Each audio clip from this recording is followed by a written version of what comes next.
கனடாவில் எழுந்த இனப்படுகொலை நினைவு சின்னத்திற்கு அனூர் அரசு கடும் எதிர்ப்பு.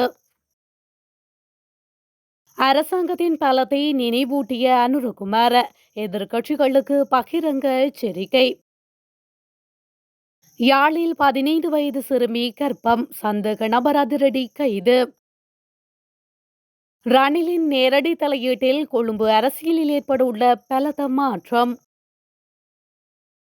தமிழ் தேசிய கூட்டமைப்பை மகிந்த தடை செய்திருக்கலாம், சரத் வீரசேகர சீற்றம். போர் நிறுத்தம் அறிவிப்பின் பின்னரும் பெரும் நெருக்கடியில் பாகிஸ்தான்.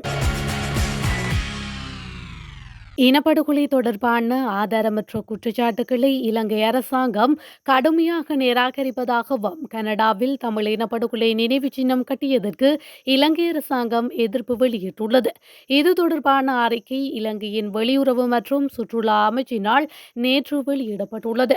இலங்கையில் போரின் இறுதிக்கட்டத்தின் போது இனப்படுகொலை நடந்ததாக கூறப்படும் குற்றச்சாட்டு தேசிய அல்லது சர்வதேச அளவில் எந்தொரு நம்பகமான அதிகாரியாலும் நிரூபிக்கப்படவில்லை என்றும், அது தவறான தகவல்களை அடிப்படையாக கொண்டது என்றும் அந்த அறிக்கையில் கூறப்பட்டுள்ளது. குறித்த தவறான கதையை இலங்கை கடுமையாக நிராகரிப்பதாகவும், கனடாவில் தேர்தல் ஆதாயத்திற்காக இது முதன்மையான பிரச்சாரம் செய்யப்பட்டுள்ளது என்று எதிர்பார்ப்பதாகவும் அதில் தெரிவிக்கப்பட்டுள்ளது. இலங்கை அரசின் அறிக்கையில் மேலும் தெரிவிக்கப்பட்டுள்ளதாவது: ஏப்ரல் 2021 கனடாவின் வெளியுறவு திணைக்களம், வர்த்தகம் மற்றும் அபிவிருத்தி திணைக்களம் இலங்கையில் இனப்படுகொலை நடந்ததாக கனேடிய அரசாங்கம் எந்த கண்டுபிடிப்புகளையும் செய்யவில்லை என்பதை உத்தியோகபூர்வமாக உறுதிப்படுத்தியது. கனடா 2006 தமிழீழ விடுதலை புலிகளை பயங்கரவாத அமைப்பாக அறிவித்ததுடன் 2024 ஜூன் மாதத்திலும் அதனை மீண்டும் உறுதிப்படுத்தியது.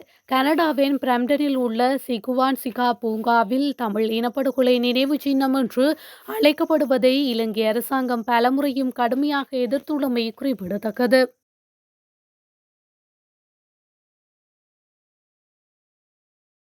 நடைபெற்று முடிந்த உள்ளூராட்சி தேர்தலில் இந்த கட்சியும் பெரும்பான்மையை பெறாத கொழும்பு மாநகர சபையில் அதிகாரத்தை அமைப்பது தொடர்பாக இன்னும் இறுதி முடிவு எட்டப்படவில்லை. இந்த நிலையில் முன்னாள் ஜனாதிபதியும் ஐக்கிய தேசிய கட்சியின் தலைவருமான ரணில் விக்ரமசிங்க இந்திய விஜயத்தை முடித்துக் கொண்டு நேற்று முன்தினம் நாடு திரும்பியுள்ளார். அதன் பின்னர் கொழும்பு மாநகர சபையில் நிலவும் அதிகார போராட்டத்தில் தலையிட அவர் நடவடிக்கை எடுத்துள்ளதாக அரசியல் மட்ட தகவல்கள் தெரிவிக்கின்றன.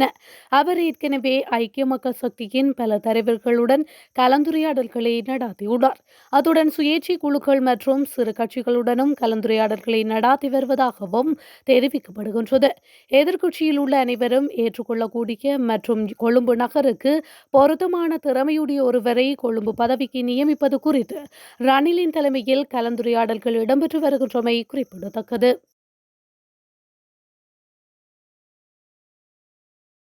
கூட்டமைப்பை மகிந்த தடை செய்திருந்தால் பல பிரச்சினைகளுக்கு தீர்வு கண்டிருக்கலாம் என சரத் வீரசேகர தெரிவித்துள்ளார்.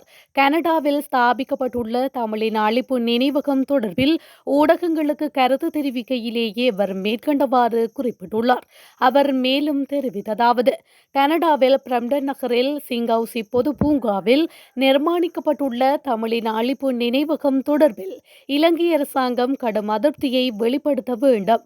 இவ்வாறான செயற்பாடுகள் இலங்கையில் இனங்களுக்கிடையில் வீண் பிரச்சினைகளை ஏற்படுத்தும். இவ்வாறான செயற்பாடுகளை தமிழ் தேசிய கூட்டமைப்பு வரவேற்பது வன்மையாக கண்டிக்கத்தக்கது. விடுதலை புலிகள் அமைப்பின் தலைவர் பிரபாகரனின் அரசியல் செயற்பாடுகளுக்காகவே தமிழ் தேசிய கூட்டமைப்பு ஸ்தாபிக்கப்பட்டது. யுத்தம் முடிவடைந்ததன் பின்னர் அதனை அப்போதைய ஜனாதிபதி மஹிந்த ராஜபக்ஷ தடை செய்திருக்க வேண்டும். தமிழ் தேசிய கூட்டமைப்பை தடை செய்யாமல் அலட்சியப்படுத்தியது அவர் செய்த அரசியல் ரீதியான தவறாகும்.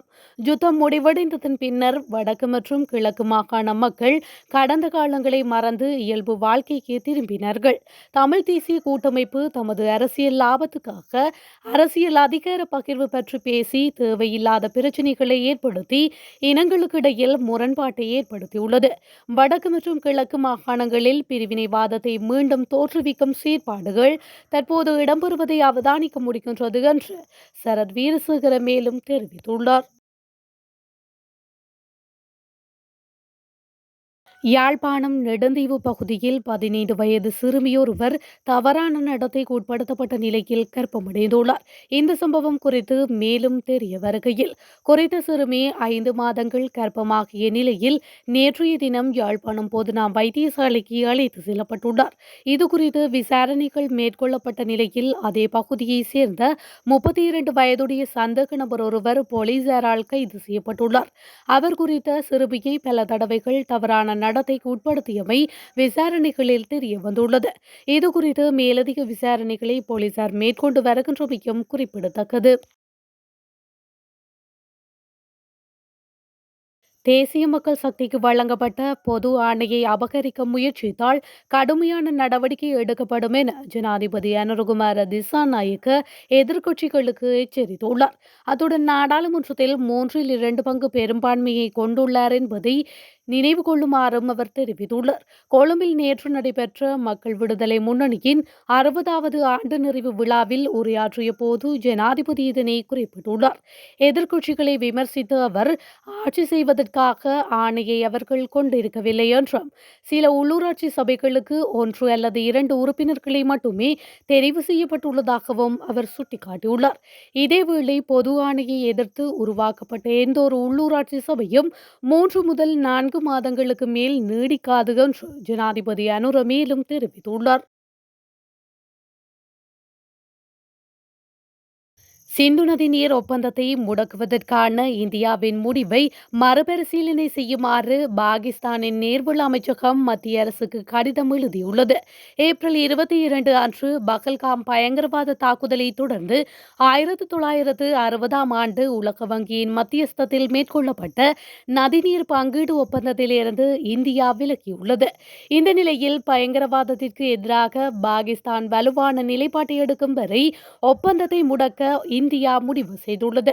இந்த ஒப்பந்தத்தின்படி கிழக்கு பகுதி நதிகளான சட்லஜ், பியாஸ் மற்றும் ரவி ஆகியவற்றின் நீரை இந்தியாவும், மேற்கு பகுதி நதிகளான சிந்து, ஜீலம் மற்றும் செனாப் ஆகியவற்றின் நீரை பாகிஸ்தானும் பயன்படுத்தலாம். எனினும் பயங்கரவாத தாக்குதலுக்கு பிறகு பாகிஸ்தானுக்கு தண்ணீர் செல்வது படிப்படியாக முற்றிலுமாக நிறுத்தப்படும் என்று இந்தியா அறிவித்தது. மோதலை முடிவுக்கு கொண்டு வருவதற்காக போர் நிறுத்தம் அறிவிக்கப்பட்ட பிறகும் நதிநீர் ஒப்பந்தம் குறித்த தனது நிலைப்பாட்டில் மாற்றமில்லை என இந்தியா தெரிவித்துள்ளது. இந்த நிலையில் வெளியுறவு அமைச்சகத்திற்கு அனுப்பிய கடிதத்தில் இந்தியாவின் இந்த முடிவு பாகிஸ்தானில் நெருக்கடியை உருவாக்கும் என்று பாகிஸ்தான் நீர்வள அமைச்சகம் தெரிவித்துள்ளமை குறிப்பிடத்தக்கது. கனடாவின் புதிய அமைச்சரவையின் பொது பாதுகாப்பு அமைச்சராக ஹரி ஆனந்த் சங்கரி பதவியேற்றுள்ள நிலையில் அறிக்கை ஒன்றை வெளியிட்டுள்ளார். அதில் கனடாவின் பொதுமக்கள் பாதுகாப்பு அமைச்சராக நியமிக்கப்பட்டதை நான் பெருமையுடனும் பணிவுடனும் ஏற்றுக்கொள்கின்றேன்.